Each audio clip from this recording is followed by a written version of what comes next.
Hello hi friends, ఈరోజు ఒక మంచి సింపుల్ అండ్ టేస్టీ జున్ను ఎలా చేసుకోవాలో చూద్దాం.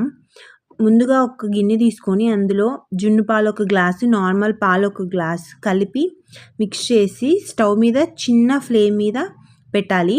మరుగుతూ ఉన్నప్పుడు పాలు విరగడం స్టార్ట్ అవుతుంది.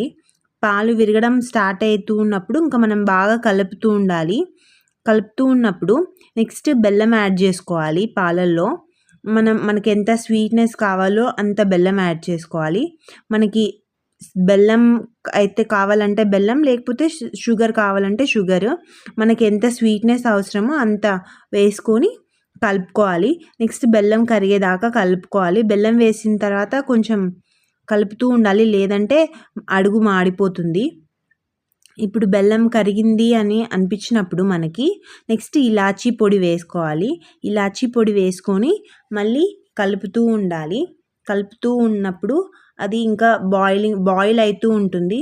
నెక్స్ట్ ఒక 5 మినిట్స్ 10 మినిట్స్ బాయిల్ చేసుకొని మనకి కన్సిస్టెన్సీ చూసుకొని ఇంకా స్టవ్ ఆఫ్ చేసుకోవడమే. ఇప్పుడు ఒక బౌల్లోకి తీసుకొని సర్వ్ చేసుకోవాలి. ఇది చల్లగా కానీ బాగుంటుంది, వేడిగా కానీ బాగుంటుంది. ఫ్రిడ్జ్లో పెట్టుకొని తింటే ఇంకా బాగుంటుంది. అంతే ఫ్రెండ్స్, బాయ్.